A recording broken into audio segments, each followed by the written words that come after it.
Hello അസ്സലാമു അലൈക്കും. Chicken റോളിൻ്റെ sheet എങ്ങനെ ഉണ്ടാക്കാൻ നോക്കാവേ. പിന്നെ ചിക്കൻ റോളിൻ്റെ ഷീറ്റിൻ്റെയും അതുപോലെ കായയുടെയും മുന്നക്കായ പിന്നെ ചിക്കൻ റോളിൻ്റെ റെസിപ്പിയും കൂടി ഞാൻ ഇതിൽ ഇൻക്ലൂഡ് ആക്കിയിട്ടുണ്ട്. ഇതിനായിട്ട് ചപ്പാത്തിക്ക് കുഴക്കും പോലെ മൈദയും ഉപ്പും വെള്ളം ചേർത്തിട്ട് ഒന്ന് നല്ല ടൈറ്റായിട്ട് തന്നെ കുഴച്ച് ചേർത്തിട്ടുണ്ട് കേട്ടോ. ചെറിയ ചെറിയ ബോളാക്കണം, നമ്മൾ പൂരിയേക്കാൾ ചെറുതാക്കണം കേട്ടോ.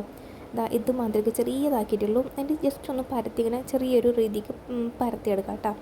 എന്നിട്ട് ഒന്നിൻ്റെ മേലെ കുറച്ച് വെളിച്ചെണ്ണ ചേർത്ത് കൊടുക്കാം. എന്നിട്ട് മൈദ ഇട്ട് കൊടുക്കാം. പിന്നെ അതിൻ്റെ മേലെ ഇങ്ങനെ അട്ടിയായിട്ട് 5 ലെയറാണ് ഞാൻ ഇവിടെ വെച്ചെടുക്കുന്നത്. അപ്പോൾ നിങ്ങളിത് ആദ്യമായിട്ട് ഇങ്ങനെ ചെയ്തെടുക്കുന്നതാണെങ്കിൽ ഒരു 3 ലെയർ മതിയാവും കേട്ടോ.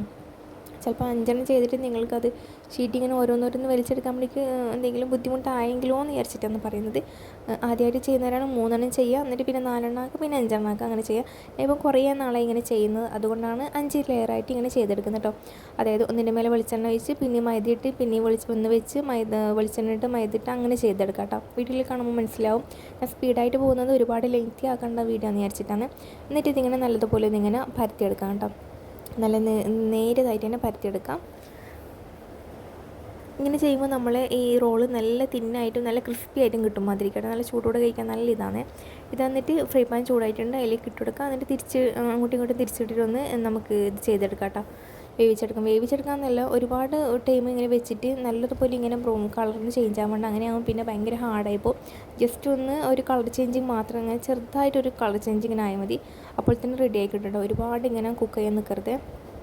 ഇതെന്നിട്ട് ചൂടോടത്തിന് കൂടി തന്നെയാണ് ഞാനിങ്ങനെ ചെയ്തെടുക്കുന്നത് കേട്ടോ. വളരെ സിമ്പിളാണ്, നല്ല സോഫ്റ്റ് ആട്ടോ, അത്രയും നേരിയതാണ്.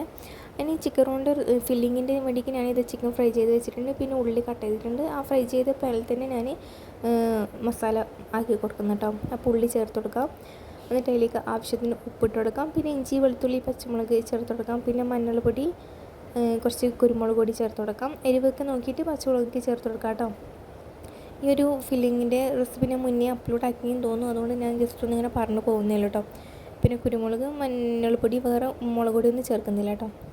അപ്പോൾ ഫില്ലിങ്ങിൽ ഞാൻ ചിക്കൻ ചേർത്തെടുക്കാം. ചിക്കൻ ഞാൻ മിക്സിയിലിട്ടൊന്ന് ചതച്ചെടുത്തിട്ടുണ്ട്, ഒന്ന് ക്രഷ് ചെയ്തെടുത്തിട്ടുണ്ട്, അതും കൂടി ചേർത്തെടുക്കാം. ലാസ്റ്റായിട്ട് ഗരം മസാലയും മല്ലിയിലയും കറിവേപ്പിലയും കൂടി ചേർത്ത് കൊടുക്കാം. അപ്പോൾ ഫില്ലിംഗ് ഇവിടെ റെഡി ആയിട്ടുണ്ട്. ഇനി ഇതിങ്ങനെ റോൾ ചെയ്തെടുക്കാൻ നോക്കാം. അപ്പോൾ എല്ലാതും ഞാനിങ്ങനെ ഷീറ്റാക്കി ഇങ്ങനെ എടുത്തിട്ടുണ്ട്. ഞാൻ എൻ്റെ ചൂട് പാത്രത്തിലാണ് വെച്ചേട്ടോ. ഇതിൻ്റെ ചൂട് ആറുന്നതിന് വേണ്ടിയിട്ട് അങ്ങനെ ചൂട് പാത്രത്തിൽ ഇട്ട് വെച്ചിട്ടുണ്ടായിരുന്നു. ചൂട് ആറിയ പിന്നെ റോൾ ചെയ്യാൻ കുറച്ച് ഹാർഡായി പോകും, അതുകൊണ്ടാണ് കേട്ടോ. അപ്പോൾ എല്ലാത്തിലും ഇങ്ങനെ ഒരു ടൈമിന് നമുക്കിങ്ങനെ ഫില്ലിങ് ഒന്നിലിങ്ങനെ എല്ലാത്തിലും വെച്ച് കൊടുത്ത് ഇങ്ങനെ റോൾ ചെയ്താൽ പെട്ടെന്ന് തന്നെ ആയി കിട്ടും കേട്ടോ. ഒറ്റക്കൊക്കെ ചെയ്യുന്നവർ ഇങ്ങനെ ചെയ്ത് നോക്ക്. എന്നാൽ പിന്നെ ഒരു ടൈമിൽ തന്നെ 5-6 ചെയ്തെടുക്കാമല്ലോ. അപ്പോൾ ഇങ്ങനെ റോൾ ചെയ്തിട്ട് അതിൻ്റെ ഇതില്ലേ എന്താ പറയുക, എൻ്റെ വശത്ത് ഒരു മൈദയും ഉപ്പും വെള്ളം ചേർത്തിട്ടൊരു ബാറ്റർ ഉണ്ടാക്കിയിട്ട് ജസ്റ്റ് ഒന്ന് അതിലൊന്ന് ഡിപ്പ് ചെയ്തിട്ട് സൈഡിൽ ഇങ്ങനെ ആക്കാം കേട്ടോ. അപ്പോൾ നല്ലതുപോലെ ഒട്ടിപ്പിടിക്കുക. അപ്പോൾ എല്ലാവരും ഇങ്ങനെ ചെയ്തെടുക്കാം. ഇത് കുറേ നാൾ കേടുകൂടാണ്ട് ഫ്രിഡ്ജിലേക്ക് വെക്കാം കേട്ടോ. അപ്പോൾ ആദ്യം ഫ്രീസറിൽ വെക്കുന്ന രൂപത്തിൽ എന്ന് വെച്ചാൽ എല്ലാം ഇങ്ങനെ ആക്കിയിട്ട് പിന്നെ നമ്മൾ പ്ലേറ്റിൽ ഇങ്ങനെ നിരത്തിയിട്ട് ഫ്രീസറിൽ ഒരു 1-2 മണിക്കൂറോളം വെക്കാം. എന്നിട്ടാകുമ്പോൾ വേറെ ബോക്സിലാക്കി വെക്കാം. ബ്രെഡ് ക്രംസും മുക്കിയതിന് ശേഷം കേട്ടോ. അപ്പോൾ ഇത് എല്ലാതും ഞാൻ ആക്കിയിട്ടുണ്ട്. ഇനി ഞാൻ മുട്ടയിലല്ല ഡിപ്പ് ചെയ്യുന്നത് കേട്ടോ, മൈദ ബാറ്ററിലാണ്. എന്നിട്ട് ബ്രെഡ് ക്രംസിൽ മുക്കുക, എന്നിട്ട് ഫ്രീസറിൽ സൂക്ഷിച്ച് വെക്കാവുന്നതാണ്. അപ്പോൾ ഇത്രയേ ഉള്ളൂ. ഇനി ഉന്നക്കായയുടെ റെസിപ്പി നോക്കാം. നമ്മൾ ഷോപ്പിൽ ചോദിച്ചാൽ മതി കേട്ടോ. കായടക്ക് പറ്റിയ പഴയതാണെന്ന് വെച്ചാൽ വേവിച്ചെടുക്കാം കേട്ടോ. ആവിയിലാണ് വേവിച്ചെടുക്കുന്നത്. എന്നിട്ട് അതിന് മുട്ട എടുത്തിട്ടുണ്ട്. മുട്ടയിലേക്ക് പഞ്ചസാര ചേർത്തിട്ടുണ്ട്. 8 മുട്ടയാണ് എടുത്തിട്ടുള്ളത്. 8 മുട്ടയ്ക്ക് 9 ടേബിൾ സ്പൂൺ പഞ്ചസാര ചേർത്ത് കൊടുക്കാം. നല്ലതുപോലെ മിക്സ് ആക്കിയിട്ട് മാറ്റാം. എന്നിട്ട് ഒരു ഫ്രൈ പാനിലേക്ക് ഒരല്പം ഗീ ചേർത്ത് കൊടുക്കാം. പിന്നെ അണ്ടി മുന്തിരി ചേർത്ത് കൊടുക്കാം.